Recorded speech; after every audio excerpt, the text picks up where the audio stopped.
దేవుని పరిశుద్ధ నామమునకు స్తోత్రములు కలుగును గాక. ప్రభునందు ప్రియమైన దేవుని బిడ్డలారా, మీ అందరికీ కూడా ప్రభువైన యేసుక్రీస్తు వారి యొక్క పరిశుద్ధమైన నామములో నా యొక్క వందనములు తెలియజేస్తున్నాను, శుభవందనములు తెలియజేస్తున్నాను. మీ అందరికీ కూడా నూతన సంవత్సర శుభాకాంక్షలు తెలియజేస్తూ ఉన్నాను.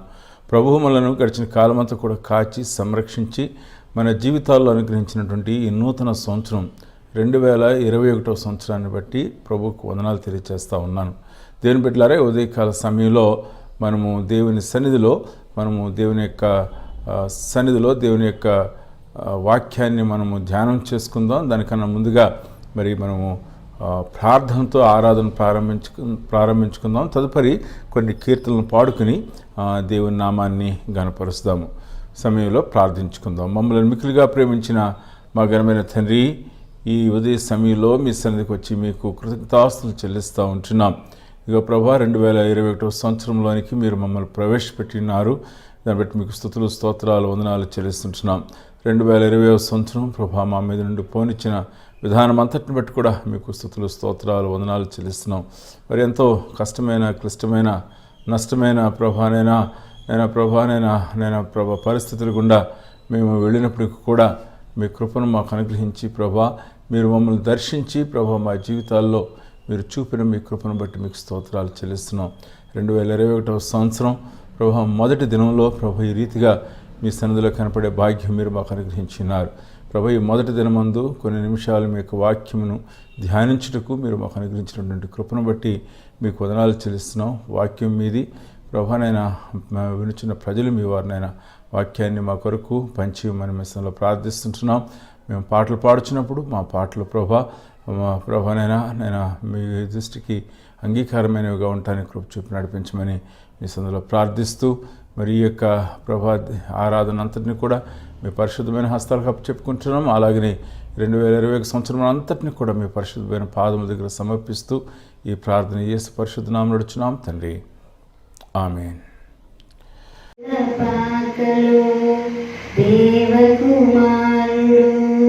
దీనుడై పుట్టెను మానవాళికి, ఆకాశాన దూతలు పాడి స్తుతించిరి, గొల్లలు జ్ఞానులు పూజించిరి. మనసే పులకించెను క్రీస్తు జన్మతో, తనువే తరించెను రాజు రాకతో, కొనియాడి కీర్తించెదము, పరవశించి ఆరాధించెదం, కొనియాడి కీర్తించెదము, పరవశించి ఆరాధించెదం. యూదయ దేశమున దావీదు పురమందు శ్రీ యేసు జనించే దీన గర్భమున, పరలోకనాథుండు ధరనుద్భవించాడు, ఇమ్మానుయేలుగా నేడు తోడుగా ఉన్నాడు. రండి చూడగ వెళ్ళేదం, రక్షకుడి భజించేదం, కనరండి కన్యాతనయుని కొలిచేదం, ఉల్లాసముతో పాడేదం, ఆనందముతో మొక్కేదం, ఆది సంభూతుని పాటించేదం. పశువుల పాకలో దేవకుమారుడు దీనుడై పుట్టెను మానవాళికి, ఆకాశాన దూతలు పాడి స్తుతించిరి, గొల్లలు జ్ఞానులు పూజించిరి. బోలము సాంబ్రాణి బంగారు కానుకలు సరిరావు ఎన్నటికీ అర్పించు నీ హృదయం.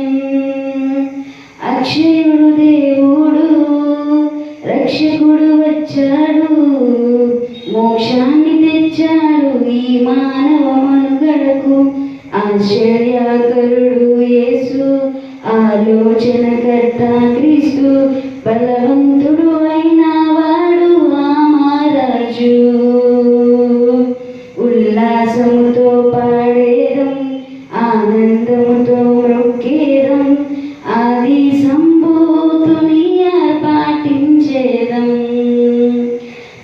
శూలపాకలో దేవకుమారుడు దీనుడై పుట్టెను మానవాళికి. ఆకాశన దూతలు పాడి స్తుతించిరి, గొల్లలు జ్ఞానులు పూజించిరి. మనసే పులకించెను క్రీస్తు జన్మతో, తనువే ధరించెను రాజు రాకతో. కొనియాడి కీర్తించెదము, పరవశించి ఆరాధించెదం. కొనియాడి కీర్తించెదము, పరవశించి ఆరాధించెదం. దేవుని బిడ్డలారా, ఈ ఉదయ సమయంలో మనము దేవుని యొక్క వాక్యాన్ని మనం ధ్యానం చేసుకుందాం. కీర్తన గ్రంథం 5వ కీర్తన మనం చదువుకుందాం. దేవుని నామానికి స్తోత్రాలు. మీ అందరికీ నా వందనాలు. కీర్తన గ్రంథము 5వ కీర్తన మనందరము కలిసి చదువుకుందామండి. యెహోవా, నా మాటలు చెవిని పెట్టుము, నా ధ్యానము మీద లక్ష్యముంచుము. నా రాజా, నా దేవ, నా ఆర్తధ్వని ఆలకించుము. నిన్నే ప్రార్థించుచున్నాను యెహోవా. ఉదయమున నా కంఠస్వరము నీకు వినబడును. ఉదయమున నా ప్రార్థన నీ సన్నిధిని సిద్ధము చేసి కాచియుందును. నీవు దుష్టత్వమును చూచి ఆనందించు దేవుడవు కావు. చెడుతనమునకు నీ యొద్ద చోటు లేదు. డాంబికులు నీ సన్నిధిని నిలువలేరు. పాపం చేయు వారందరూ నీకు అసహ్యులు. అబద్ధవాడు వారిని నువ్వు నశింపచేసెదవు. కపటము చూపి నరహత్య జరిగించువారు యెహోవాకు అసహ్యులు. నేనైతే నీ కృపాతిశయమును బట్టి నీ మందిరంలో ప్రవేశించదును. నీ ఎడల భయభక్తులు కలిగి నీ పరిశుద్ధాలయమందు దిక్కుచూచి నమస్కరించదును. యెహోవా, నా కొరకు పొంచిన వారిని బట్టి నీ నిత్యానుసారముగా నన్ను నడిపింపుము. నీ మార్గము నాకు స్పష్టముగా కనబరచుము. వారి నోట యథార్థత లేదు. వారి అంతరంగము నాశనకరమైన గుంట. వారి కంఠము తెరిచిన సమాధి. వారు నాలుకతో ఇచ్చకములాడుదురు. దేవా, వారు నీ మీద తిరగబడి ఉన్నారు. వారిని అపరాధులుగా తీర్చుము. వారు తమ ఆలోచనలతో చిక్కుబడి కూలుదురుగాక. వారు చేసిన అనేక దోషములను బట్టి వారిని వెలివేయుము. నిన్ను ఆశ్రయించు వారందరూ సంతోషించుదురు. నీవే వారిని కాపాడుదువు గనుక వారు నిత్యము ఆనందధ్వని చేయుదురు. యెహోవా, నీతిమంతులను ఆశీర్వదించువాడవు నీవే. ఖేడముతో కప్పించినట్లు నీవు వారిని దయతో కప్పెదవు. కావున నీ నామమును ప్రేమించువారు నిన్ను గూర్చి ఉల్లసింతురు. కొద్ది మాటలు దేవుడు దీవించునుగాక. ఆమేన్.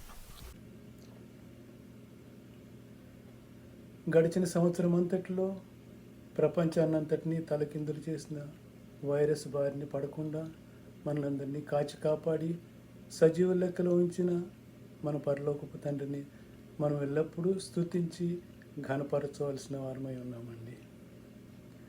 క్రొత్త ఏడు మొదలు పెట్టేను మన బ్రతుకునందు, క్రొత్త ఏడు మొదలు పెట్టేను. క్రొత్త మనసు తోడ మీరు క్రొత్త ఏట ప్రభుని సేవ తత్తరపడకుండా చేయుటుత్తమోత్తమంబు చూడ క్రొత్త ఏడు మొదలు పెట్టేను. పొంది ఉన్న మేలులన్నీయు పొంకంబు మీర డెందమందు స్మరణ చేయుడి. ఇందు మీరు మొదలు పెట్టు పందమందు పారవలయు అందముగను రవిని పోలి అలయకుండా సొలయకుండా క్రొత్త ఏడు మొదలు పెట్టేను. మేలు సేయ తడవనర్పగా మీరెరుగునట్లు కాలమంతా నిరుడు గరచేగా. ప్రాలు మాలి ఉండకుండా చాలా మేలు సేయవలయు చాలా జనములకిమ్మాను ఏలు నామా ఘనత కొరకు క్రొత్త ఏడు మొదలు పెట్టేను. బలము లేని వారమయ్యును బలముందవచ్చు కలిమి మీరా కర్తవాకునా అలయకుండా అడుగుచుండ నలగకుండా మోదముంది బలము సంగు సర్వ విధుల నెలమి మీరు నర్చుచుండ క్రొత్త ఏడు మొదలు పెట్టేను పాప పంకమంటినప్పుడు ప్రభు క్రీస్తు యేసు తాపు చేరి మీరు వేడగా నేపు మీరా తనదు కరుణ పాపమంతా కడిగి వేసి పాపరోగ చిహ్నలన్నీ పాపివేసి శుద్ధి చేయు క్రొత్త ఏడు మొదలు పెట్టేను మన బ్రతుకునందు క్రొత్త ఏడు మొదలు పెట్టేను క్రొత్త మనసు తోడ మీరు క్రొత్త ఏట ప్రభుని సేవ తత్తరా పడకుండా చేయుటమోతమము చూడ క్రొత్త ఏడు మొదలు పెట్టేను మన బ్రతుకునందు క్రొత్త ఏడు మొదలు పెట్టేను. సమయంలో మనము నూతన సంవత్సరంలో ప్రవేశించడానికి ప్రభు ఇచ్చిన భాగ్యాన్ని బట్టి ప్రభుకి వందనాలు తెలియచేస్తూ ఉంటున్నాను. మరి 2021 సంవత్సరంలో ప్రభు మనలను దీవించినట్లుగా మరి ప్రభు సన్నిధిలో ప్రార్థన చేస్తూ ఉన్నాను. మీ అందరికీ కూడా ప్రభు అయిన యేసుక్రీస్తు వారి యొక్క పరిశుద్ధమైన నామంలో మరి దీవించబడాలని, మరి 2021 సంవత్సరం మనందరి జీవితాల్లో కూడా శుభప్రదమైన, ఆశీర్వాదకరమైన, ఫలవంతమైన మరి సంవత్సరంగా మరి మనకు ఉండాలని త్రియేక దేవుని నామంలో ప్రార్థన చేస్తున్నాను. మీ అందరికి కూడా అటువంటి శుభములను తెలియచేస్తూ ఉంటున్నాను. ప్రభునందు ప్రియమైన దేవుని బిడ్డలారా, ఈ ఉదయకాల సమయంలో మనము చదువుకున్నటువంటి వాక్య భాగం కీర్తన గ్రంథం 5వ కీర్తన. ఈ యొక్క కీర్తన మరి దావీదు కీర్తనగా వ్రాయబడి ఉన్నది. మరి ఈ కీర్తన దావీదు దేవుని సన్నిధిలోనికి వెల్టులోని ఆశీర్వాదమును ఆయన తెలియచేస్తూ మరి దేవుని సన్నిధి కొరకైనటువంటి సిద్ధబాటును ఆయన తెలియచేస్తూ ఉంటున్నాడు. మరి దేవుని సన్నిధిలో వెళ్ళుట వలన మరి ఉండేటువంటి ఆశీర్వాదాలు, దేవుని సన్నిధికి వెళ్ళుటకు కావలసినటువంటి సిద్ధబాటు, ఈ యొక్క విషయాల్ని ఈ యొక్క కీర్తనలో మనము చాలా స్పష్టంగా మనం చూడగలం. దేవుని బిడ్డలారా, ఉదయకాల సమయంలో మరి ఈ యొక్క వాక్య భాగాన్ని మనము ఆలోచన చేసినట్లయితే ఈ వాక్య భాగంలో మొదటిగా మరి సిద్ధబాటును గురించినటువంటి విషయాన్ని తెలియచేస్తూ ఉన్నాడు. మరి రెండవదిగా మరి ఆయన మరి ఈ లోకాన్ని చూచినప్పుడు దేవునికి అసహ్యకరమైన వారిని చూస్తూ ఉన్నాడు. మరి మూడవదిగా దేవుని మందిరంలో ఆయన ఎలాగున మరి పరిచర్య చేస్తున్నాడో, దేవుని మందిరంలో ఎలా కనిపిస్తున్నాడో, దేవుని మందిరంలో మరి ఆయన కనపడినప్పుడు ఆయన చేస్తున్నటువంటి ప్రార్థన మనకు కనిపిస్తూ ఉంది. మరి నాలుగవదిగా మనం చూసినట్లయితే ఈ యొక్క వాక్య భాగంలో మరి ఆయన యందు విశ్వాసం ఉంచు వారి యొక్క హృదయాల్లో ఉండేటువంటి ఆ యొక్క సంతోషం, ఆ యొక్క ఆశీర్వాదము మరి గురించి మనము ఆయన ప్రస్తావన చేస్తూ ఉన్నాడు. ఇదే సమయంలో మరి మొదటి 3 వచనాలని మనము చదువుకుందాం. యెహోవా, నా మాటలు చెవిని పెట్టుము, నా ధ్యానము మీద లక్ష్యమించుము. నా రాజా, నా దేవా, నా ఆర్తధ్వని ఆలకింపుము. నిన్నే ప్రార్థించుచున్నాను. యెహోవా, ఉదయమున నా కంఠధ్వని నీకు వినబడును. ఉదయమున నా ప్రార్థన నీ సన్నిధిని సిద్ధము చేసి కాచియుందును. దేవుని బిడ్డలారా, ఇక్కడ మనం చూస్తున్నప్పుడు ఈ యొక్క ప్రార్థనలో మరి దావీదు యొక్క మరి ఆ యొక్క సిద్ధబాటును ఇక్కడ మనం చూడగలం. మరి మొట్టమొదటిగా దావీదు ఆయన చేసినటువంటి ప్రార్థనలో మరి ఆయన మొట్టమొదటిగా ఆయన దేవుని సన్నిధిలో ఆయన చేర్చినటువంటి విన్నపం ఏమిటి అంటే, నా యొక్క ధ్యానము మీద లక్ష్యముంచుము అని ఆయన చెప్తుంటున్నాడు. మెడిటేషన్ ఆయన ధ్యానం మీద ఆయన చేర్చినటువంటి దేవుని యొక్క గుణగణముల గురించి కానీ, దేవుని యొక్క స్వభావమును, దేవుని కార్యములను ఆయన ధ్యానం చేర్చున్నాడు. ఆ ధ్యానం మీద, నా ధ్యానము మీద లక్ష్యముంచుము అని దావీదు మాట్లాడటం ఇక్కడ మనం చూస్తూ ఉంటున్నాం. మరి మనము దేవుని సన్నిధికి వెళ్ళుటలో ఆశీర్వాదము పొందాలి అని మనం ఆశపడుతున్నట్లయితే, మనం దేవుని సన్నిధిలో ఆశీర్వాదకరమైనటువంటి ఆ యొక్క సమయాన్ని గడపటానికి మనం ఇష్టపడుతున్నట్లయితే, మొదటి మెట్టు ఏమిటి అని మనం ప్రశ్నించినట్లయితే మెడిటేషన్, ఆయనను గురించి ధ్యానము చేయట మనకు అవసరమై ఉన్నది అనే విషయాన్ని ఉదయకాల సమయంలో మేము ముందుంచడానికి ఇష్టపడుతుంటున్నాను. మరి మనము పాత నిబంధన గ్రంథంలో మనం చూస్తున్నప్పుడు ఆదికాండ గ్రంథంలో ఇస్సాకు తనకు భార్యగా రిబ్కా రాబోచున్నది. కానీ ఆయన ఇస్సాకు తన పొలంలో ఆయన దేవుని సన్నిధిలో ఆయన ధ్యానము చేస్తున్నట్లుగా మనకి కనపడతా ఉంది. ధ్యానించుట, దేవుని సన్నిధిలో దేవుని యొక్క సంగతులను ధ్యానించుట, అది మనకు ఎంతైనా ఆశీర్వాదకరము అనే విషయాన్ని ఈ ఉదయకాల సమయంలో మనం జ్ఞాపం చేసుకునవలసిన వారం అంటున్నాం. దావీదు తన యొక్క కీర్తనలో భాగం అన్నిటిలో కూడా యొక్క దేవుని యొక్క వాక్యమును గుర్చినటువంటి ధ్యానానికి ఆయన ఎంతో ప్రాధాన్యతను ఇచ్చినట్లుగా దేవుని యొక్క వాక్యంలో మనం చూడగలం.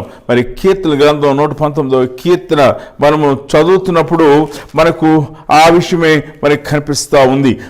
దేవుని యొక్క వాక్యమును ధ్యానించిన వాడుగా దావీదు ఉండటాన్ని మనము జ్ఞాపం చేసుకోవాలి.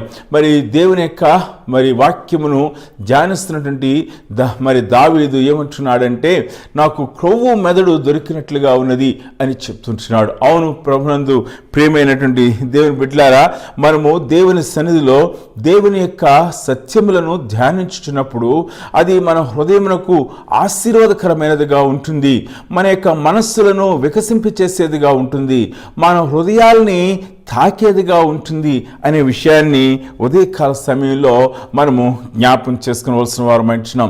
రైట్ మెడిటేషన్, దేవుని గురించినటువంటి సరైనటువంటి ధ్యానము మనకు అవసరమైనది.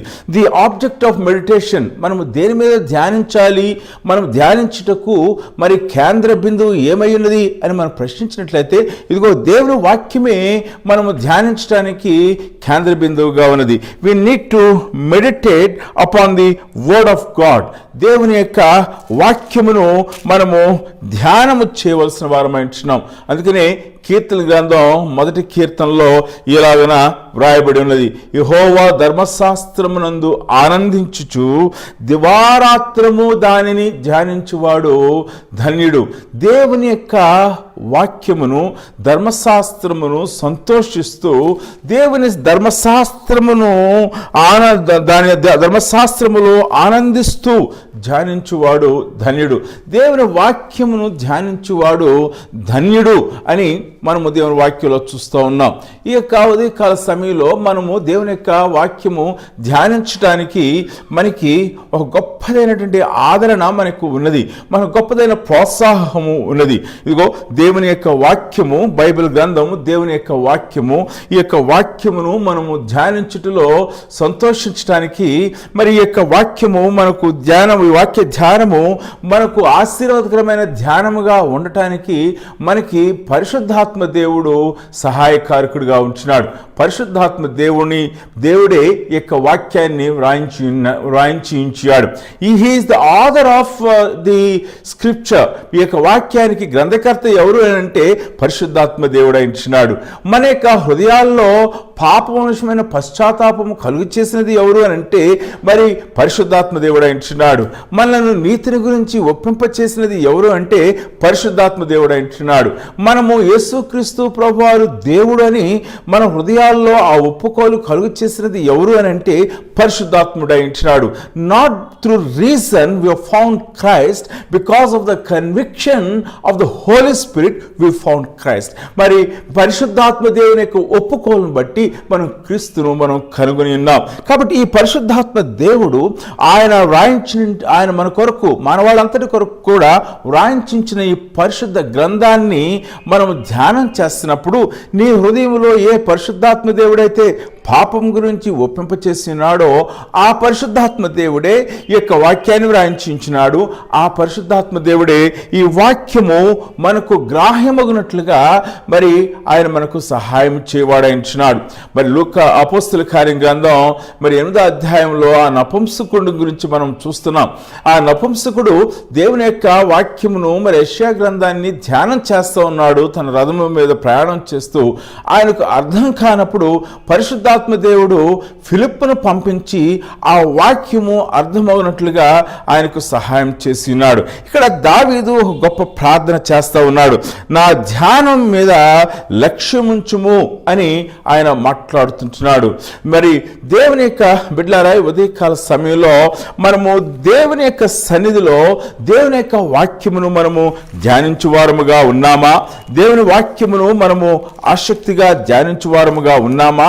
దేవుని యొక్క వాక్యము ధ్యానం చేసినప్పుడు పరిశుద్ధాత్మ దేవుని యొక్క సహాయము మనము కోరుకుంటున్నామా? ఈ యొక్క ప్రశ్నకు సమాధానం చెప్పవలసిన వారమైనాం. మరి కీర్తన గ్రంథం 39వ కీర్తనలో మరి దావీదు చెప్తుంటున్నాడు.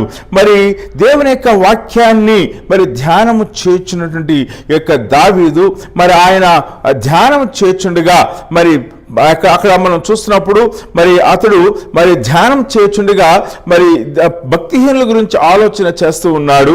దేవుని యొక్క సన్నిధిలో మరి వారి యొక్క గతిని గురించి ఆలోచన చేస్తూ ఉన్నాడు. అప్పుడు మరి ఈ మాట చెప్తుంటున్నాడు. ఏమని చెప్తున్నాడంటే, నా గుండె నాలో మండుచుండెను, నేను ధ్యానించుచుండగా మంట పుట్టెను. అప్పుడు నేను ఈ మాట నోరారా పలికితిని, యెహోవా నా అంతం ఎట్లుండినది, నా దినముల ప్రమాణం ఎంత అనేది నాకు తెలుపుము, నా ఆయువు ఎంత అల్పమైనదో నేను తెలుసుకుని కోరుచున్నాను అని మాట్లాడుచుంటున్నాడు. దేవుని బిడ్డలారా, ఉదయకాల సమయంలో మనము దేవుని సన్నిధిలో మనము ధ్యానము చేయట మనకి ఎంతైనా అవసరమైంటున్నది. పరిశుద్ధాత్మ దేవుని యొక్క సహాయంతో మనము దేవుని యొక్క వాక్యమును ధ్యానం చేస్తున్నప్పుడు మన యొక్క ధ్యానము ఆయనకు అంగీకారమైన ధ్యానంగా ఉంటుంది అనే విషయాన్ని మనం జ్ఞాపం చేసుకోవాలి. దేవుని యొక్క వాక్యము మరి మనం ధ్యానం చేస్తున్నప్పుడు మరి ఆ యొక్క ధ్యానము అది మనల్ని ఆరాధనకు నడిపించేదిగా ఉంటుంది అనే విషయాన్ని మనము జ్ఞాపం చేసుకోవాల్సిన వారమై ఉంటున్నాం. ఇక్కడ మనం చూస్తున్నప్పుడు దాని కింద వచనంలో ఏమంటున్నాడంటే, ఉదయమున నా ప్రార్థన నీ సన్నిధిని సిద్ధము చేసి కాచి ఉందును. ఇక్కడ మరి ధ్యానం చేస్తూ ఉన్నాడు. మరి రెండవదిగా నేను ప్రార్థనను సిద్ధము చేసి కాచి ఉందును అని చెప్తుంటున్నాడు. అంత అద్భుతమైన మాట. He is preparing himself with a prayer. ప్రార్థనను సిద్ధం చేసుకుంటున్నాడు. There is a preparation that is going on in the life of David to go into the presence of God. దేవుని సన్నిధికి వెళ్ళటానికి సిద్ధపాటుతో కూడినటువంటి హృదయంతో, సిద్ధపాటుతో కూడిన మనసుతో దేవుని వాక్యములో ఆయన ధ్యానం చేసినప్పుడు దేవుని సన్నిధిలో ఆయన చేయవలసిన ప్రార్థన గురించినటువంటి సిద్ధపాటుతో ఆయన వెళ్ళటం మనం చూస్తూ ఉన్నాం. మరి అంచేత అక్కడ మనం చూసినప్పుడు ఈ యొక్క ధ్యానము మనలను ప్రార్థన కొరకు సిద్ధపాటు కలుగు చేస్తూ ఉంది.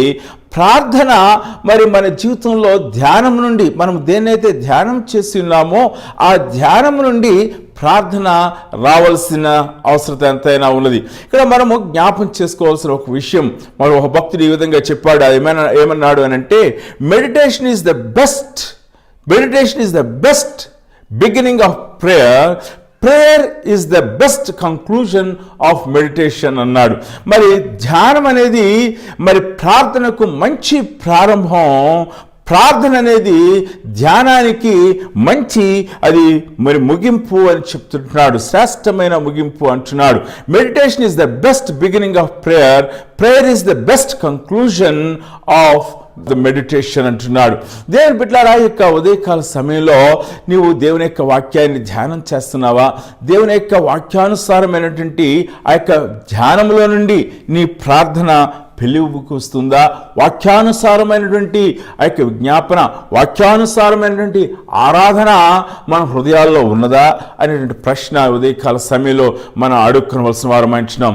ఈ 2021 సంవత్సరంలో మనము చేసుకోవలసినటువంటి తీర్మానం ఏమిటి అని అంటే, దేవుని యొక్క సన్నిధిలో నేను ధ్యానం చేస్తాను, ఆయన గురించి ధ్యానం చేస్తాను, ఆయన యొక్క స్వభావాన్ని నేను ధ్యానం చేస్తాను, ఆయన కార్యాలు నేను ధ్యానం చేస్తాను, ఆయన భీకర కార్యాలు నేను ధ్యానం చేస్తాను, ఆయన పరిశుద్ధమైన స్వభావాన్ని నేను ధ్యానం చేస్తాను.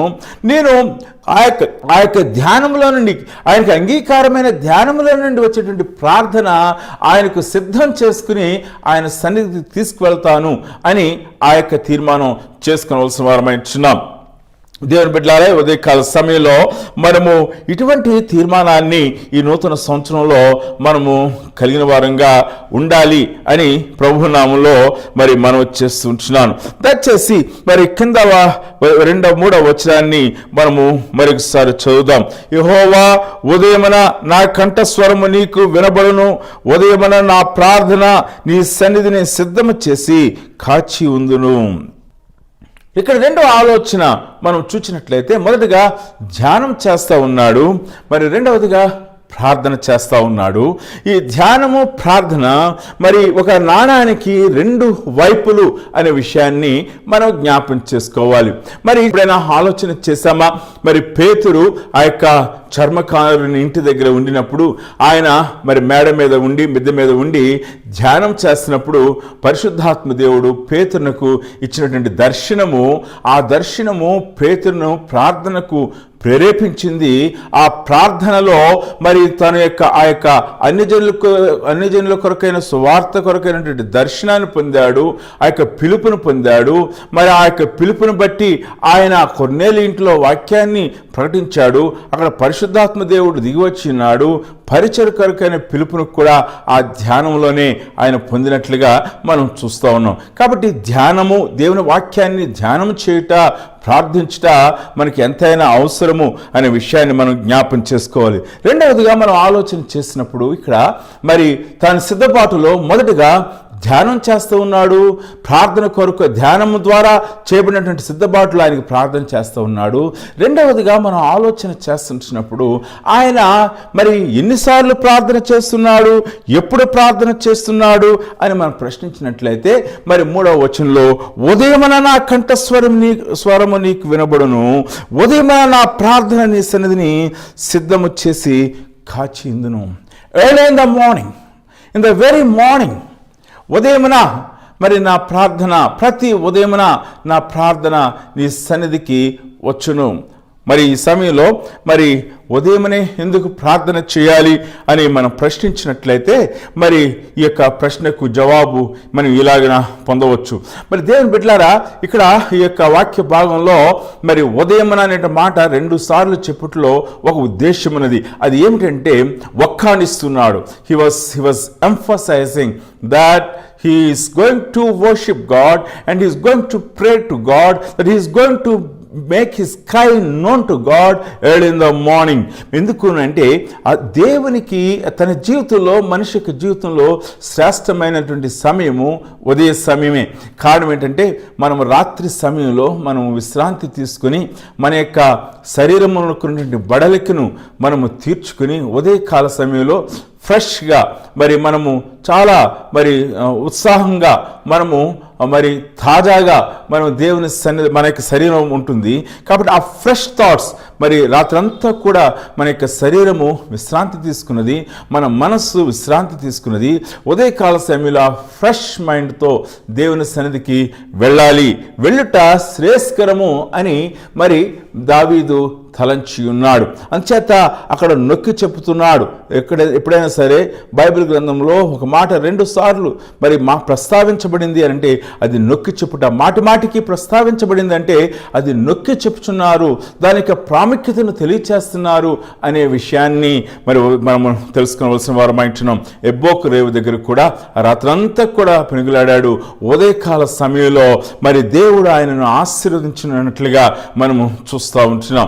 ఉదయ సమయంలో దేవుని బిడ్డలారా, మనము 2020 సంవత్సరంలో ప్రతి ఉదయమున నేను దేవుని సన్నిధికి వెళ్తాను, నేను దేవుని సన్నిధిలో నా కంఠస్వరాన్ని వినిపిస్తాను, నేను సిద్ధము చేసుకున్న ప్రార్థనను ఆయన సన్నిధికి తీసుకువెళ్తాను అనేటువంటి తీర్మానము మనం చేసుకొనగలమా? దాని కొరకు మనము ఆధారపడగలమా? దేవుని సన్నిధిలో అడగగలమా? ఈ ప్రశ్న మనం అడగవలసిన వారమై ఉంటున్నాం. మరి ఇక్కడ చూసినట్లయితే మరి ఒక భక్తుడు ఉదయకాలం గురించి ఇలా మాట్లాడినాడు. ఆయన ఏమన్నాడంటే, an hour in the morning is worth 2 in the evening అన్నాడు. మరి ఏమన్నాడంటే ఉదయకాల సమయము యొక్క శ్రేష్టతని గురించి మాట్లాడుతూ ఉదయకాలపు గంట సమయము సాయంకాలపు 2 గంటల సమయం కన్నా శ్రేష్టమైనది, మరి మెరుగైనది, మేలైనది అని చెప్తుంటున్నాడు. an hour in the morning is worth 2 in the evening అని చెప్పి ఉన్నాడు.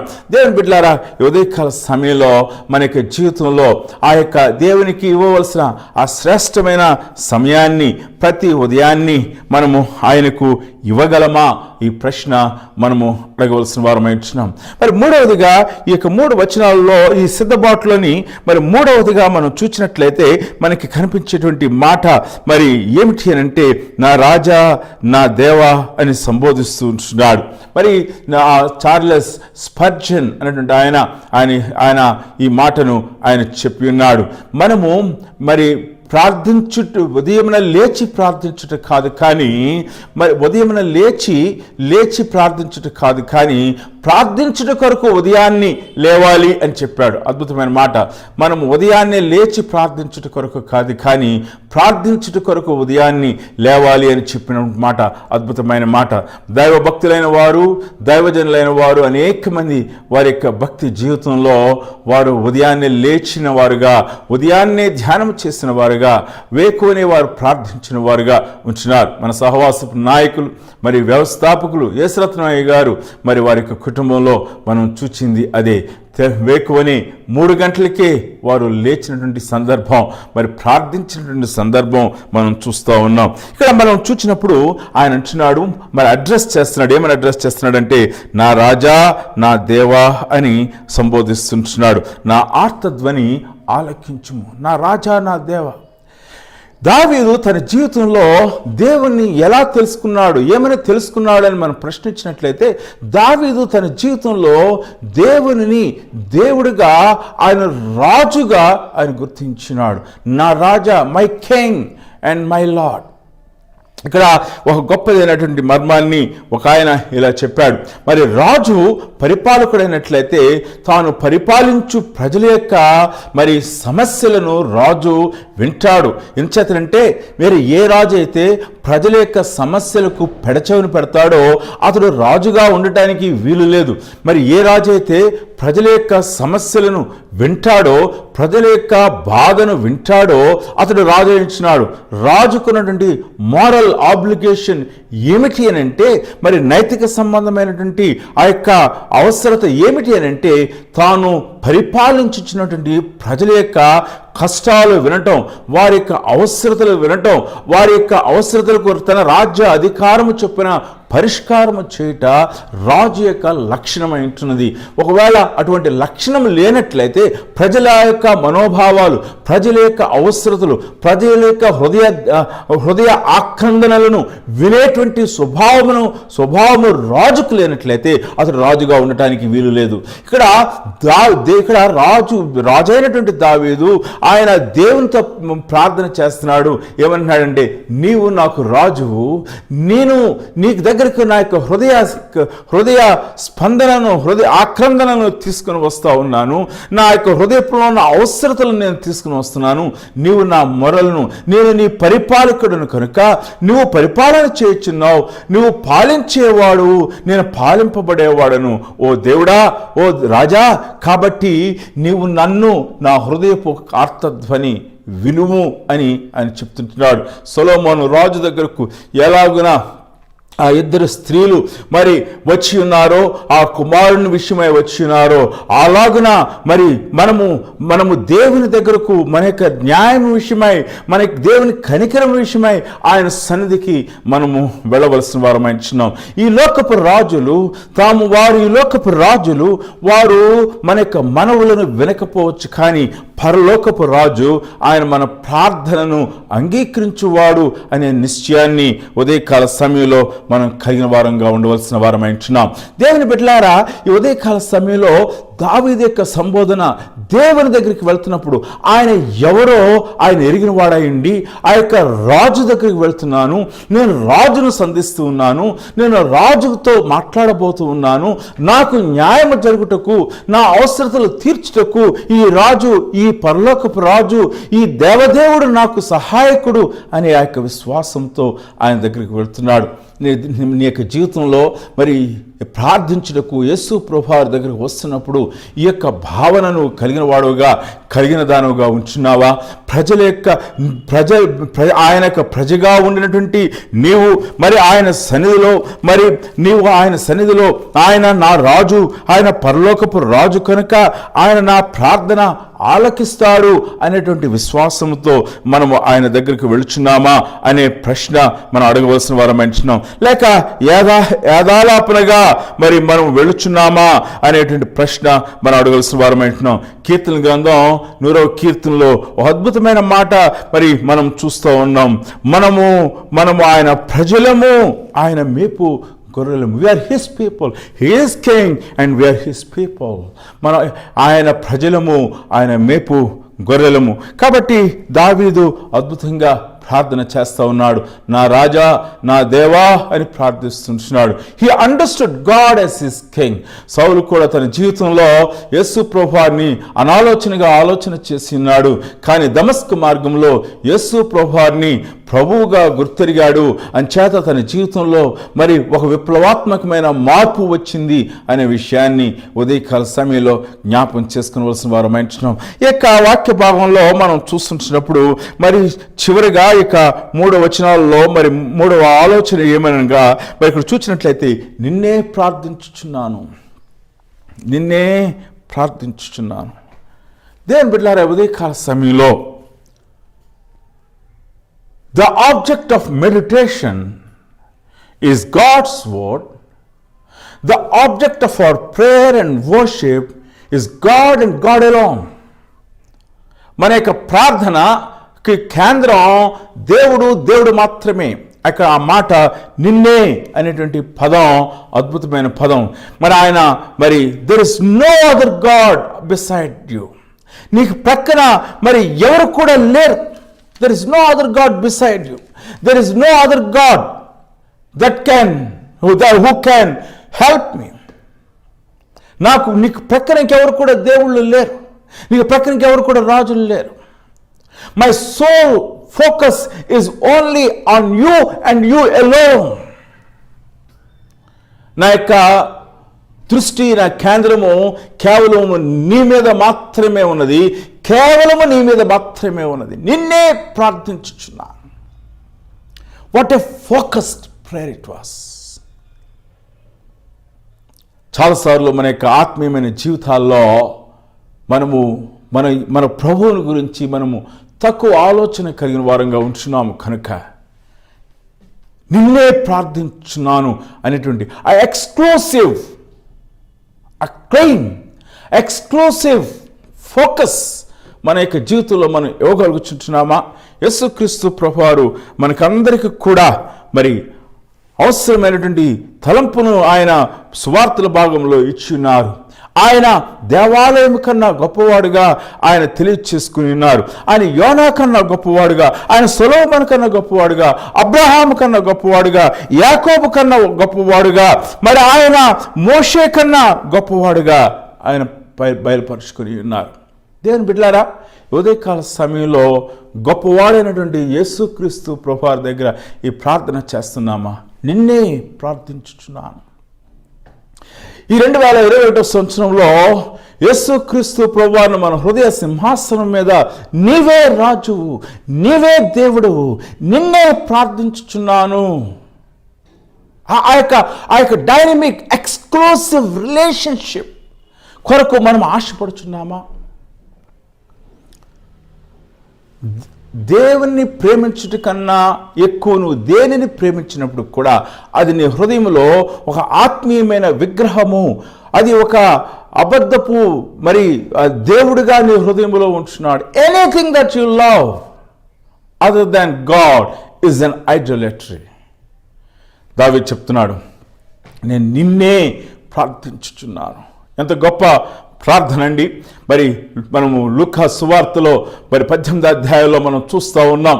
ఆ యొక్క పుట్టి గుడ్డివాడు మరి ఆయన ఆ మార్గమున యేసు ప్రభువారు ఆ ఎరుకో మార్గం నుండి వెళ్తున్నారని తెలిసినప్పుడు, దావీదు కుమారుడా నన్ను కరుణించుము అని చెప్పి ఉన్నాడు.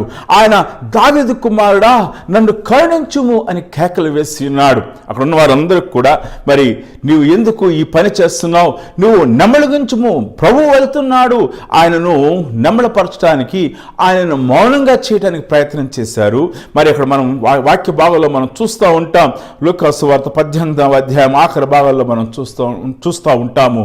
ఏమంటాడు అంటే, అతడు మరి ఎక్కువగా కేకలు వేశాను, మరి ఎక్కువగా కేకలు వేశాను. యేసు నిలిచెను అనే పదాన్ని మనం చూస్తున్నాం. when you make God as an exclusive God for your life, when your focus for your prayer is only God stands, God listens. And Christ stands, and Christ listens, and Christ answers your prayers. మన యొక్క ఆత్మీయమైన జీవితంలో ఆ యొక్క exclusive prayer మనకి జీవితంలో లేదు. The object of our prayer, the object of our worship has to be Christ and Christ alone. ఆయన మాత్రమే ఉండాలి. అటువంటి కృపా కొరకు మనం ప్రార్థన చేయవలసిన వారం ఇచ్చినాం. ఇక్కడ మనం చూస్తున్నప్పుడు దావీదు దేవుని యొక్క సన్నిధిలో వెళ్ళుట కొరకైన సిద్ధపాటును మనం చూస్తున్నాం. ధ్యానం చేస్తున్నాడు. ఆయన దేవుని యొక్క వాక్యాన్ని ధ్యానం చేయటం మనం చూస్తూ ఉన్నాం. ఆయన దేవుని సన్నిధిలో ప్రార్థనను సిద్ధం చేసుకుంటున్నాడు. ఆ ప్రార్థన మరి ధ్యానం నుండి వచ్చినటువంటి ప్రార్థనగా మనం చూస్తున్నాం. రెండవదిగా ప్రతి దినము కూడా the best part of the day ఆయన దేవుని దగ్గరికి వెళ్తున్నట్లుగా మనం చూస్తున్నాం. దేవుని మాత్రమే కలుసుకోవడానికి ఆయన వెళ్తున్నట్లుగా మనం చూస్తూ ఉన్నాం. ఆస్వాల్డ్ జే స్మిత్ అనేటువంటి గొప్ప బోధకుడు, ప్రసంగికుడు, పీపుల్స్ చర్చ్ పాస్టర్గా ఆయన ఉన్నాడు కెనడాలో. అనేక మందిని క్రీస్తు వైపుకి నడిపినటువంటి గొప్ప బోధకుడు. ఆయన ప్రతి దినము కూడా ఉదయకాల సమయంలో 1 గంట సేపు ఆయన రూమ్కి తలుపు వేసుకుంటారు. ఆయన ఫోన్ ఆయన దగ్గర ఉండదు. ఆయన తలుపు ఆ గంట సేపు భార్య కూడా తట్టడానికి వీల్లేదు. ఎవరైనా విజిటర్స్ వస్తే, నేను ఆయన పుస్తకం చదివినాను, ఆయన బయోగ్రఫీ చదివాను, అది నా జీవితాన్ని ఎంతగానో ప్రభావితం చేసింది. ఫైర్ ఇన్ హిస్ బోన్స్ అనేటువంటి పుస్తకం. యవనస్తులైన వారు మీరు ఆ పుస్తకాన్ని కొనండి. Fire in his bones, Oswald J Smith గారి యొక్క పుస్తకం, అద్భుతమైన బయోగ్రఫీ.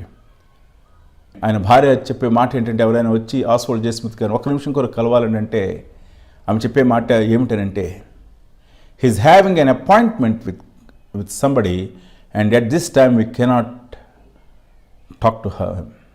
ఆయనతో మాట్లాడటానికి లేదా, దేవునితో సమయం ఆయన కలిగి ఉన్నాడు.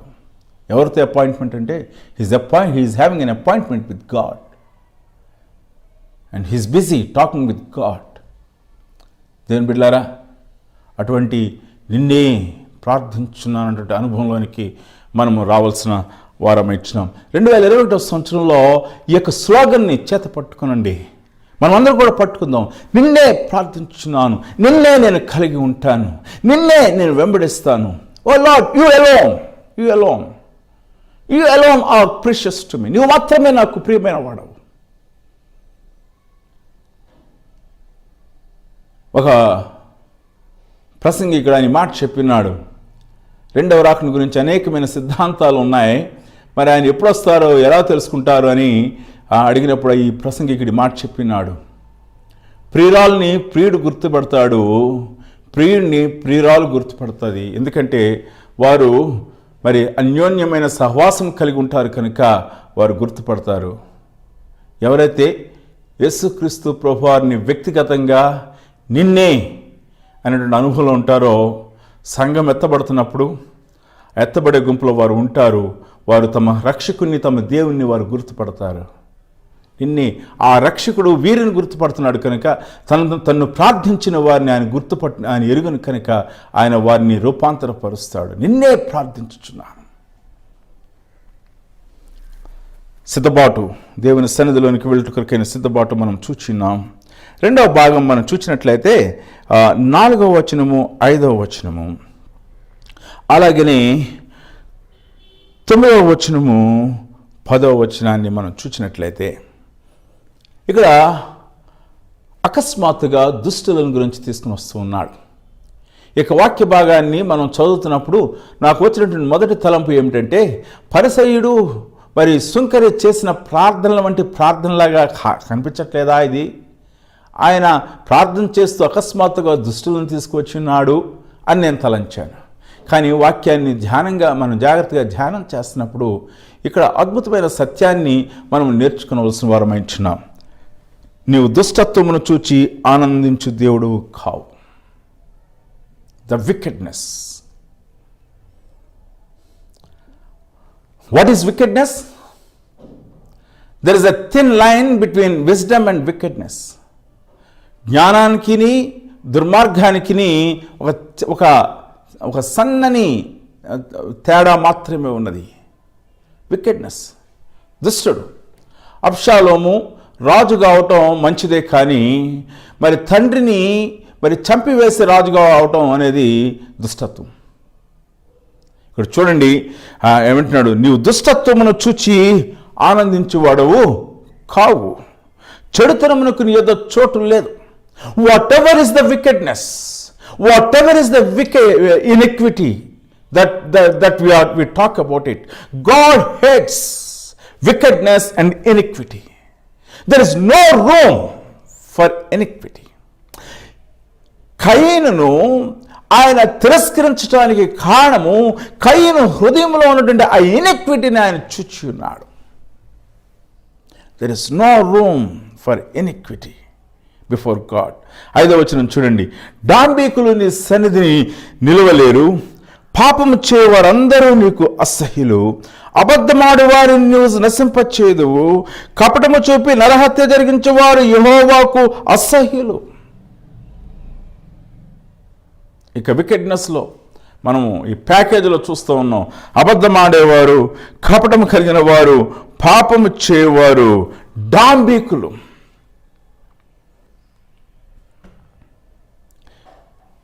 దేవునికి ఇష్టమైనవి కాదు. ఈ యొక్క లోక సంబంధమైన ఈ మనుషుల గురించినటువంటి డాంబికుల గురించిన సంగతుల్ని మనం 73వ కీర్తనలో ఇంకా వివరంగా మనం చూస్తూ ఉంటాం.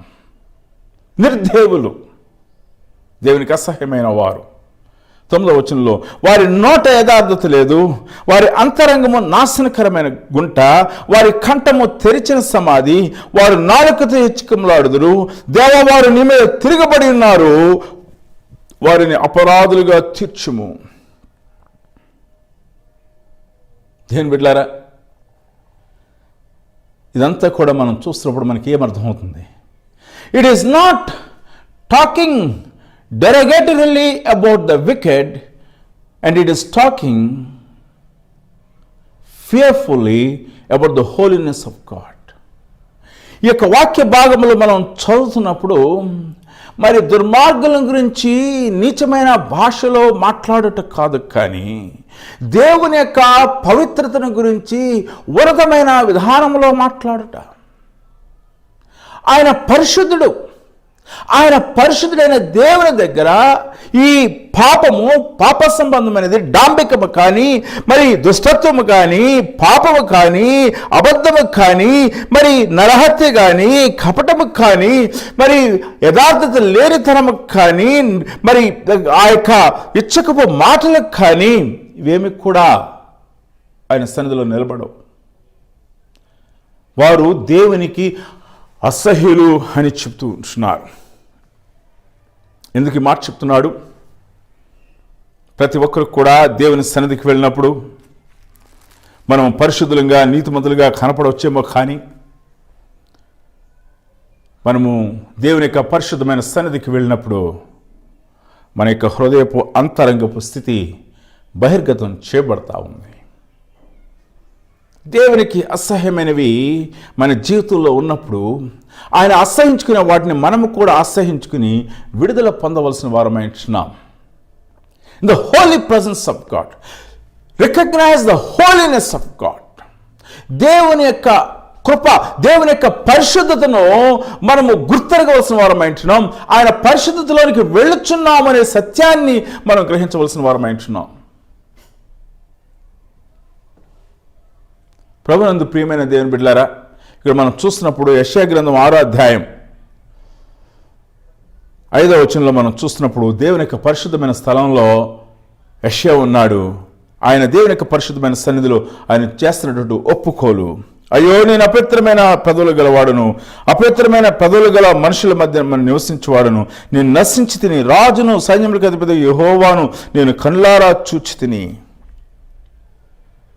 He recognized his unworthiness, and he recognized the unworthiness of the people around him. తన యొక్క భక్తిహీనతను, తన యొక్క పాపమును, అపవిత్రమైన పెదవులను ఆయన చూచి ఉన్నాడు. యాకోబు పత్రిక 3వ అధ్యాయంలో కూడా మనం చూస్తూ ఉన్నాం. నాలుక అది ఎలాగున మన శరీరమునకు, సర్వ శరీరమునకు మాలిన్యము కలుగు చేయుచున్నది. నాలుక అగ్నియే ఎలాగన కలుగు చేయించిందో చెప్తూ ఉన్నాడు. ఇక్కడ కూడా అదే చెప్తూ ఉన్నాడు. అపవిత్రమైన పెదవులు గలవాడను, అపవిత్రమైన పెదవులు గల మనుషుల మధ్య నివసిస్తూ ఉన్నాడు. అదిగో ఆ దూత శరూపంలో వచ్చి ఆయన పెదవులకు తాకించాడు ఆ నిప్పును, కారును తీసుకుని వచ్చి, అదిగో అది తెగిలిన కారణం చేత నీ పాపములకు ప్రాయశ్చిత్తమైందని చెప్తున్నాడు. ఆ తదుపరి దేవుని యొక్క దర్శనాన్ని యెషయా పొందటం మనం చూస్తూ ఉన్నాం. ఈ యొక్క వాక్యం యొక్క భావము ఏమిటి అని అంటే, దేవుడు పరిశుద్ధుడు, ఆయన తీర్పులు న్యాయమైనవి, ఆయన తీర్పులు తీర్చువాడాయించినాడు. ఆయన తన ఉగ్రతను చూపించినప్పుడు ఆయన తూచి ఉగ్రతను చూపించువాడాయించినాడు.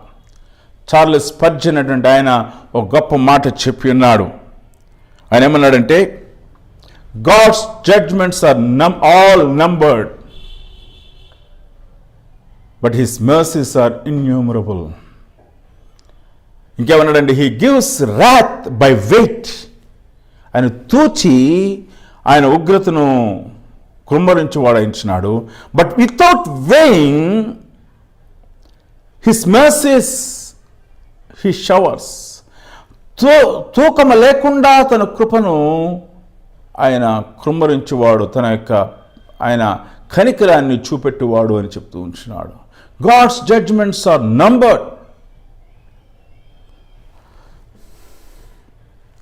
దావీదు దేవుని సన్నిధిలోనికి వచ్చినప్పుడు దేవుని యొక్క పరిశుద్ధతను, దేవుని యొక్క నీతిని, దేవుని యొక్క కోపాన్ని, దేవుని యొక్క భీకరత్వాన్ని ఆయన గ్రహించిన వాడుగా ఉండి, దుష్టత్వం యొక్క consequences, he understood the very consequences of wickedness and sin, and therefore he is coming to the presence of the Lord, appealing to the grace of God.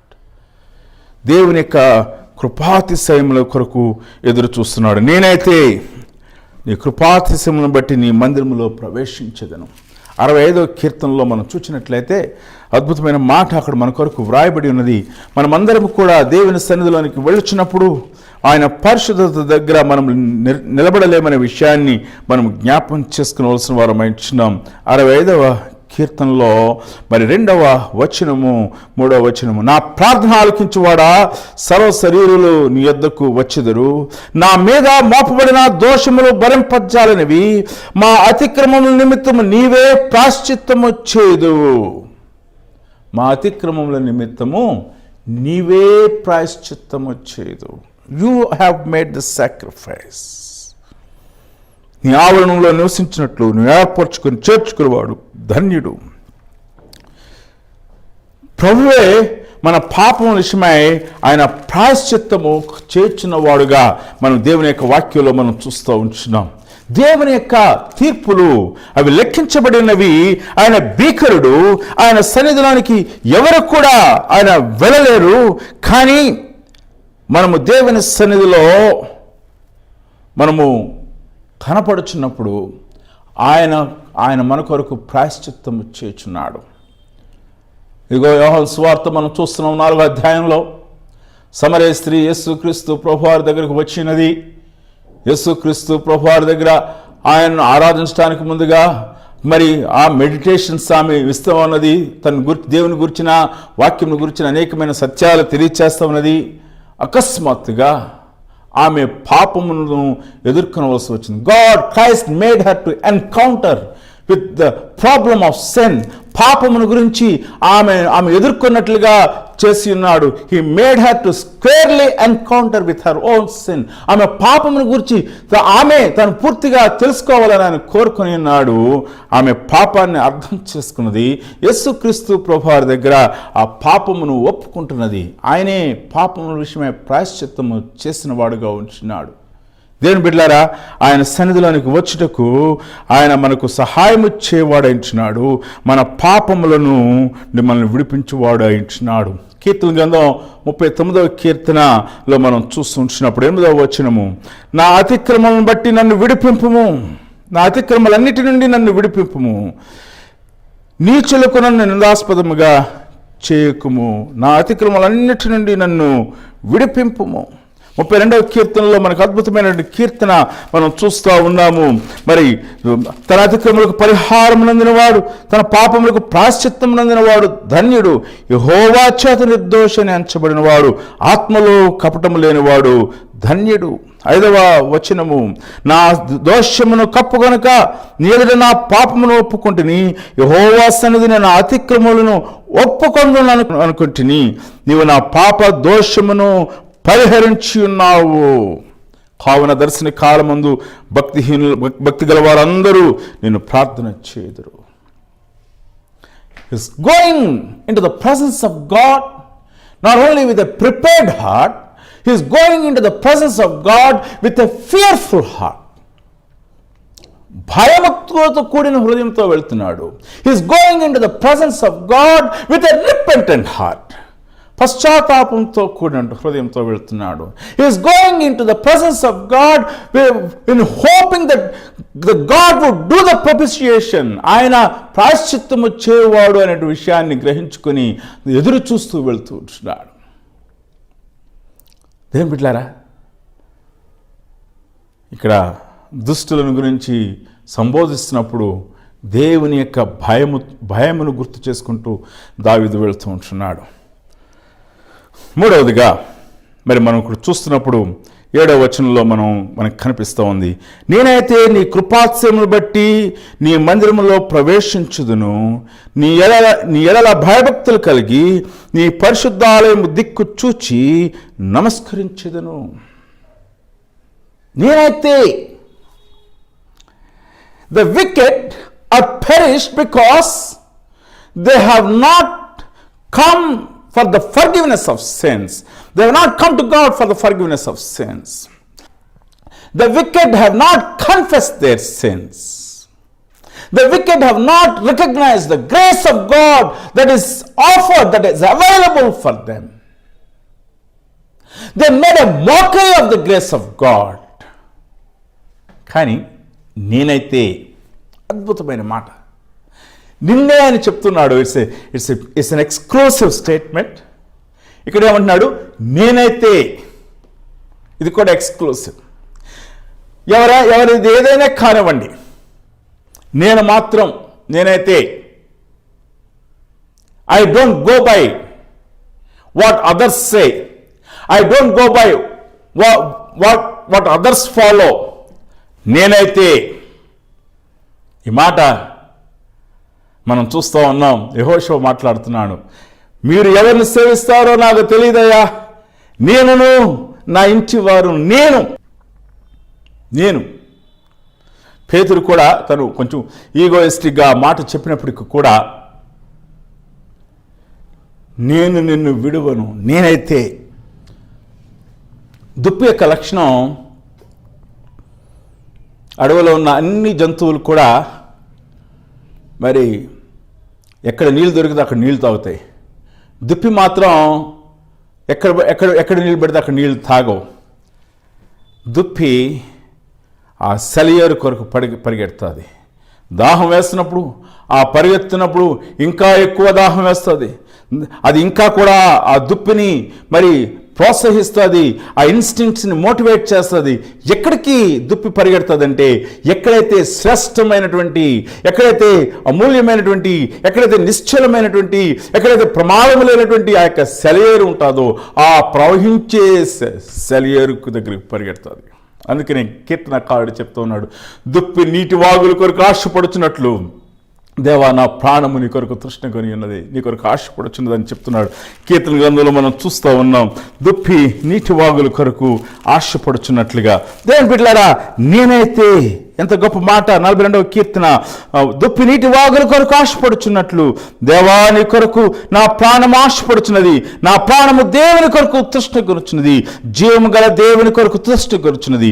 దేవుని సన్నిధికి నేను ఎప్పుడు వచ్చేదను, ఆయన సన్నిధికి నేను ఎప్పుడు కనపడదును. అమేజింగ్. దుప్పి నేనైతే. ఆ మాట గొప్ప మాట అండి.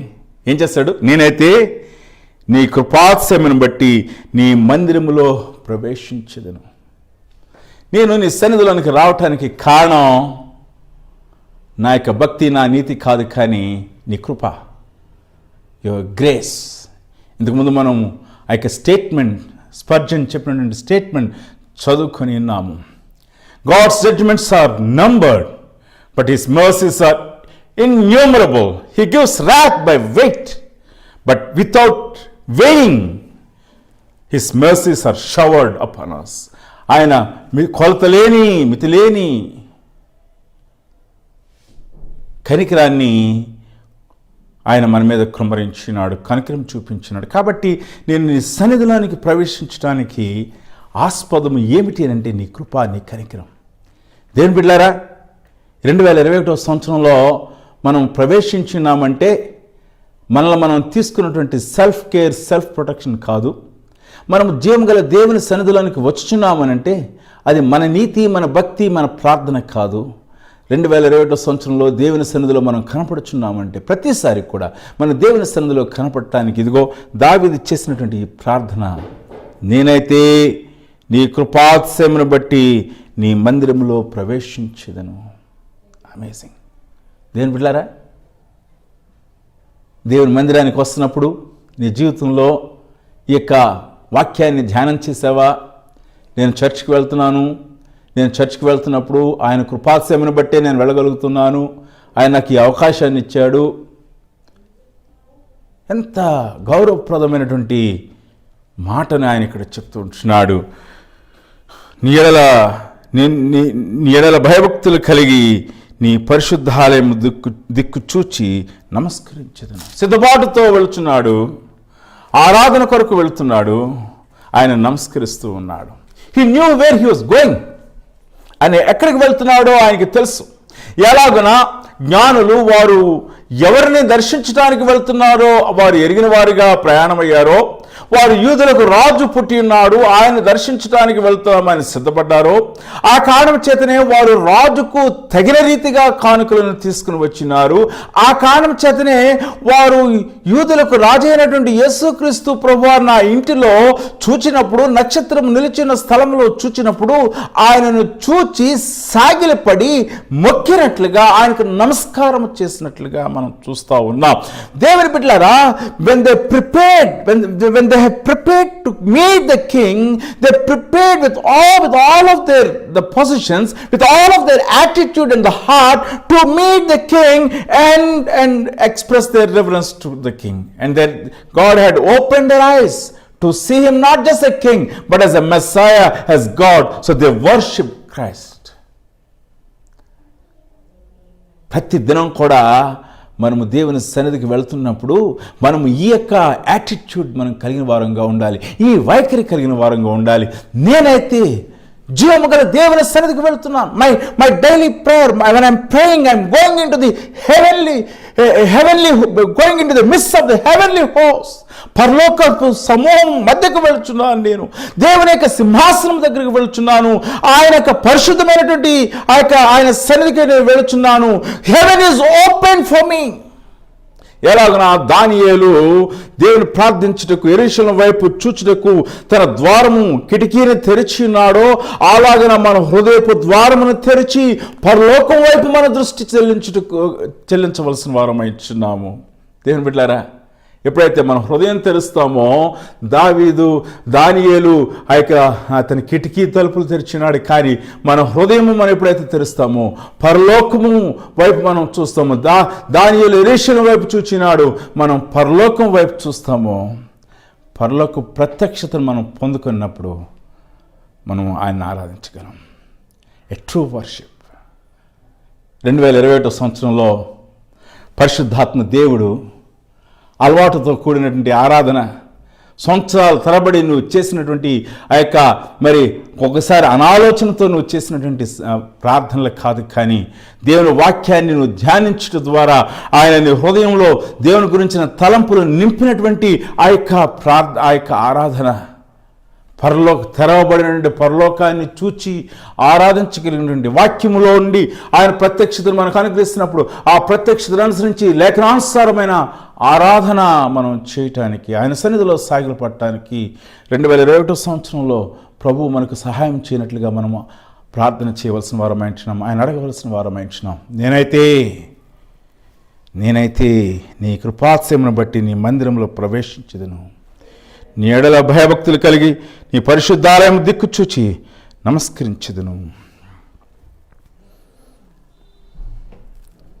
మనం చూస్తున్నాం, సిద్ధపాటు చూచినాం, దేవుని యొక్క సన్నిధిలో ఆయన భయాన్ని చూచినాం, దుష్టులను గురించిన ధ్యానాన్ని మనం చూచాం, దేవుని యొక్క పరిశుద్ధుని గురించినటువంటి ఆ యొక్క భయముతో ఆ యొక్క ధ్యానం చేసినాడని మనం చూచినాం. తాను దేవుని సన్నిధిలో ఎలాగున సిద్ధపడి ఆరాధిస్తున్నాడో మనం చూచినాం. చివరిగా దేవుని సన్నిధిలో సంతోషించడానికి గల కారణాలని ఆయన చెప్తుంటున్నాడు. God's people rejoice. దేవుని యొక్క ప్రజలు వారు సంతోషించేవారుగా ఉంటారు.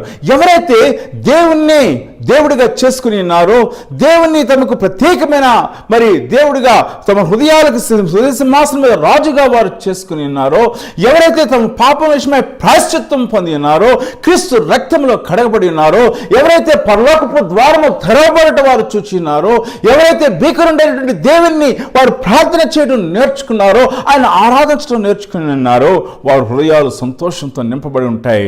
ఇక్కడ చెప్తున్నాడు అద్భుతమైన మాటలు, మరి ఆ యొక్క కాన్ఫిడెన్స్తో చెప్తున్నటువంటి మాటలు ఇక్కడ మనం చూస్తూ ఉన్నాం. ఆయన చెప్తున్నటువంటి మాటలు మనం ఆలోచన చేద్దాం. 11వ వచనము, నిన్ను ఆశ్రయించు వారు అందరూ సంతోషించుదురు. నిన్ను ఆశ్రయించు వారందరూ కూడా సంతోషించుదురు. ఆయన ముఖమును చూచిన వారు, ఆయన సంధించిన వారు, వారి ముఖములన్నిటి కూడా లజ్జింపకపోవును, వారు సిగ్గుపడరు. ఎందుకంటే మరి యెహోవాను ఆశ్రయించు వానికి ఏ మేలు కూడా కొదవై ఉండదు. ఆయన ఆశ్రయించు వారు ధన్యులు. సింహపిల్లలు లేమిక్కలవై ఆకలిగొను, కానీ యెహోవాను ఆశ్రయించు వారికి ఏ మేలు కొదవై ఉండదు. వారు సంతోషిస్తారు. నీవే వారిని కాపాడుదువు గనుక వారు నిత్యము ఆనందధ్వని చేదురు. God is the protector for his people. ఆయన తన ప్రజలను కాపాడువాడై అన్నట్లుగా మనం చూస్తాం. నీవే వారిని కాపాడదువు. ఇదిగో ఎర్ర సముద్రం దగ్గరికి ఇశ్రాయేలు ప్రజలు వచ్చారు. సముద్రం ఇంకా కూడా 2 పాయలుగా చేయబడలేదు. మరి ఆ యొక్క ఫరో అతని సైన్యం వారు గ్రహించిన వారై ఇదిగో ఈ యొక్క 6 లక్షల కాల్బలం దగ్గరగా 40 లక్షల మంది ప్రజలు వీరందరూ కూడా మన దేశాన్ని విడిచి వెళ్ళిపోతున్నారు.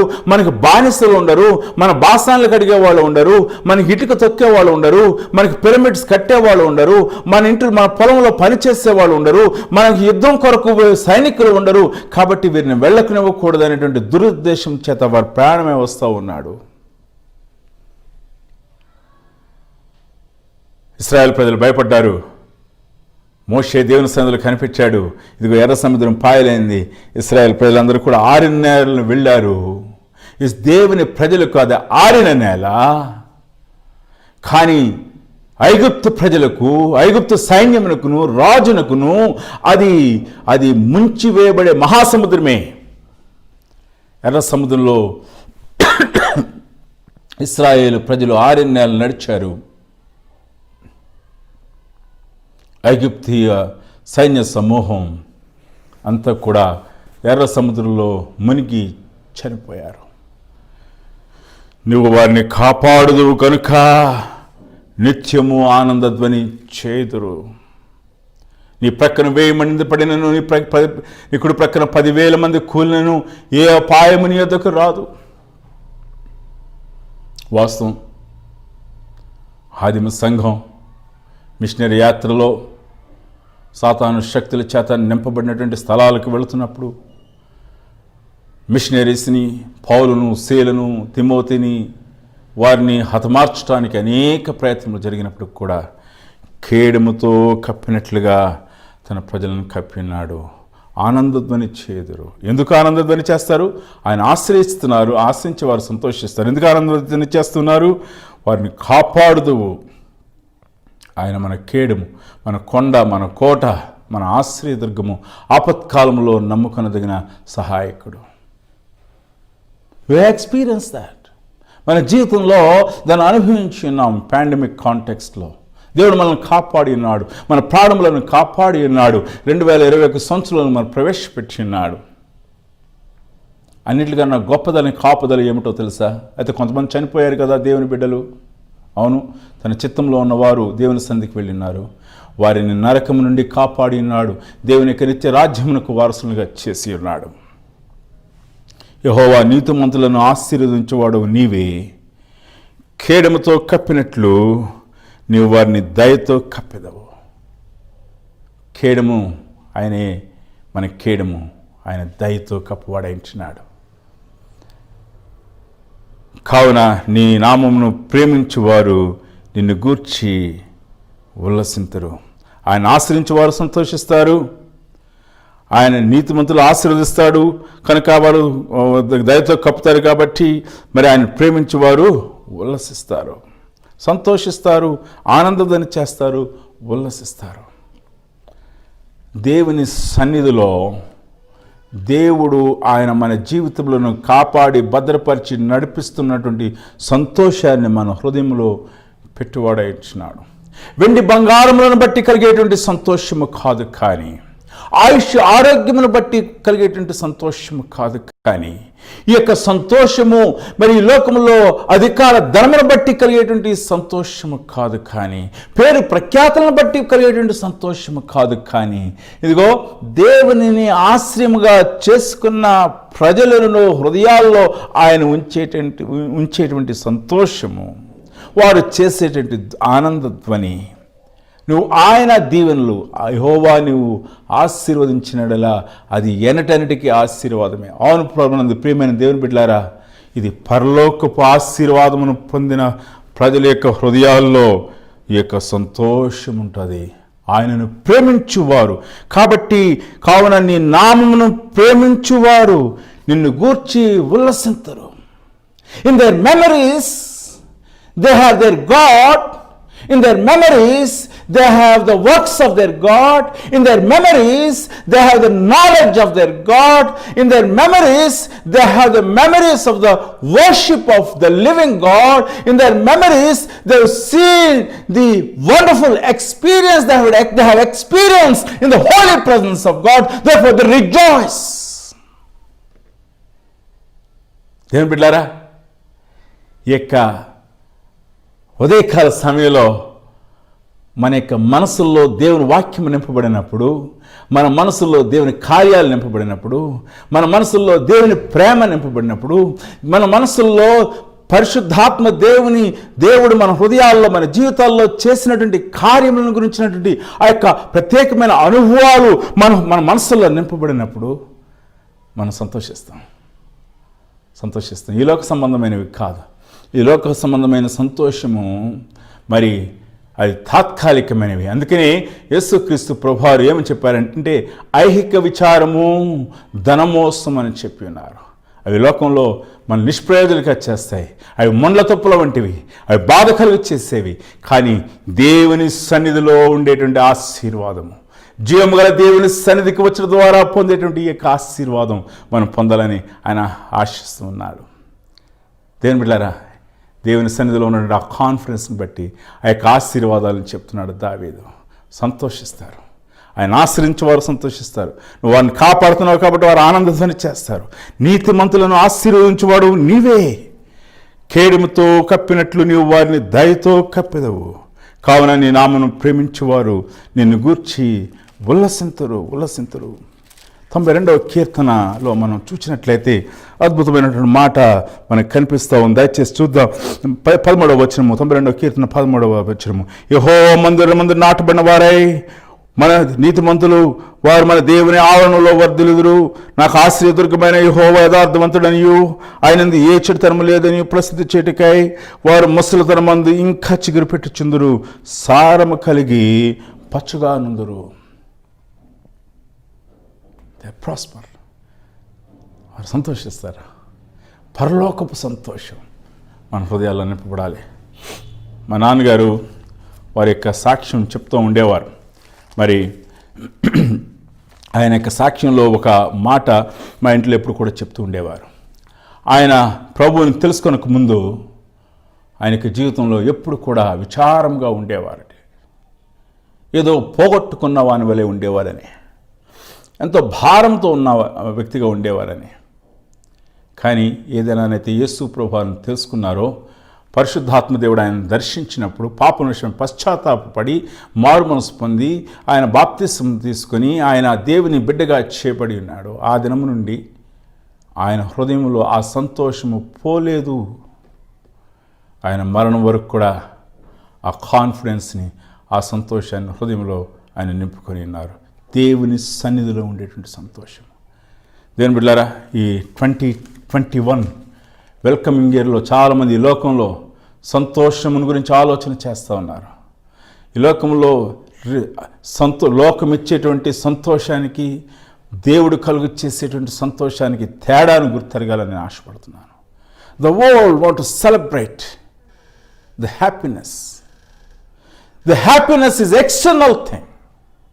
ఈ లోకం ఇచ్చేటువంటి సంతోషం బహిరంగమైనటువంటి సంతోషము. మరి బహిరంగమైన కారణాలను బట్టి నీకు ఈ రోజున మరి ₹1,00,00,000 లక్కీ డ్రా దొరికిందంటే నువ్వు చాలాసేపు సంతోషిస్తావు. నువ్వు తన్మయం అయిపోతావు. నీకు ఏదైనా కొత్త కలుగుతూ ఉన్నదంటే చాలా సంతోషిస్తావు. నీకు ఆస్తి కలుగుతుంటే సంతోషిస్తావు. లేకపోతే ఇంకొక ఏదో ఆశీర్వాదం ఉందంటే సంతోషిస్తావు. ప్రమోషన్ వస్తుందంటే సంతోషిస్తావు. అవన్నీ కూడా తాత్కాలికమైన సంతోషాలు. కానీ పరలోకమైన సంతోషము అది హృదయంలో కలిగేటువంటి సంతోషం. ఆ సంతోషం కేవలము ప్రభువారు మాత్రమే ఇస్తారు. జీవం గల దేవుని సన్నిధిలో మాత్రమే నువ్వు పొందుతావు. దేవుని బిడ్డలారా, ఉదయకాల సమయంలో దేవుని యొక్క సన్నిధిలో పొందే సంతోషం నువ్వు అనుభవపూర్వకంగా పొందాలని ఆశపడుతున్నావా? మరి అట్లా అయితే ఈ 2021 సంవత్సరంలో ఆయన సన్నిధికి రా. ఆయన సన్నిధికు వచ్చుటకు ఆటంకమైనటువంటి పాపమును ఒప్పుకుందాం. ఆయన సన్నిధిలో ఆయన కృపాతిశయాన్ని వెతుకుదాము. ఆయన సన్నిధిలో ఆయన్ని ఆరాధించుట కొరకు దేవుని వాక్యాన్ని ధ్యానం చేస్తూ దేవుని సన్నిధిలో సిద్ధపరచబడిన హృదయాలతో ప్రతి ఉదయాన్ని ఆయన ఆరాధన చేస్తాం. 2021 సంవత్సరం మన జీవితాల్లో ప్రత్యేకమైన సంవత్సరంగా, ఆరాధించే సంవత్సరంగా, మన హృదయాల్లో దినదినము కూడా ఆయన సన్నిధిలో ఆయనకు దగ్గరగా చేరేటువంటి సంవత్సరంగా త్రియక దేవుడు మనల్ని దీవించును గాక. తల ఉంచుకుందాం, ప్రార్థించుకుందాం. మమ్మల్ని మిక్కులుగా ప్రేమించిన మా ఘనమైన తండ్రి, ఈ యొక్క ఉదయ సమయంలో మీ సన్నిధికి వచ్చి మీకు వందనాలు చెల్లిస్తున్నాం. మీరు మాకు అనుగ్రహించిన ఈ యొక్క అద్భుతమైన వాక్యం, కీర్తన గ్రంథం 5వ కీర్తన బట్టి మీకు వందనాలు. కీర్తనకారుడు తన యొక్క సిద్ధబాటును తెలియజేస్తున్నాడు. మీ సన్నిధిలో ప్రభా, నేను దుష్టుల యొక్క ప్రవర్తన చూచినప్పుడు, మీ యొక్క పరిశుద్ధమైన వెలుగులో ఆ ప్రవర్తన చూచినప్పుడు భయపడుతూ ఉన్నాడు ప్రభా. నేను తన యొక్క స్వనీతిని ఆధారంగా చేసుకునిక మీ కృపాతిశయమును ఆధారంగా చేసుకుని మీ సన్నిధిలోనికి వచ్చినాడు ప్రభా. నేను కీర్తనకారుడు మీ సన్నిధిలో ఉండేటువంటి సంతోషం ప్రభా, హృదయాల్లో మీరు కలుగు చేసే సంతోషాన్ని గురించి వర్ణిస్తూ ఉన్నాడు ప్రభా. మీ సన్నిధిలో నిత్య సుఖ శాంతులు ఉన్నాయి ప్రభా. మీ సన్నిధిలో ప్రభా సంతోషం ఉన్నది ప్రభా. అటువంటి సంతోషాన్ని మా హృదయాల్లో పెట్టి మమ్మల్ని పరలోకపు దీవంతో నింపి తృప్తిపరచమని ప్రార్థన స్పర్శతనాలు అడుచున్నాం తండ్రి, ఆమేన్. మన తండ్రి అయిన దేవుని ప్రేమ, ఆయన కుమారుడైన యేసుక్రీస్తు కృప, పరిశుద్ధాత్మ దేవుని యొక్క నిత్య సహవాసం సన్నిధి మనకు ఆయన ప్రేమించి బిడ్డలకు ఇప్పుడు సదా తోడైండి ఈ 2021 సంవత్సరంలో తన సంతోషంతో నింపి తృప్తిపరచును గాక, ఆమేన్. అందరికీ కూడా వందనాలండి. వెళ్ళొచ్చునుగా ప్రభు మిమ్మల్ని దీవించును గాక.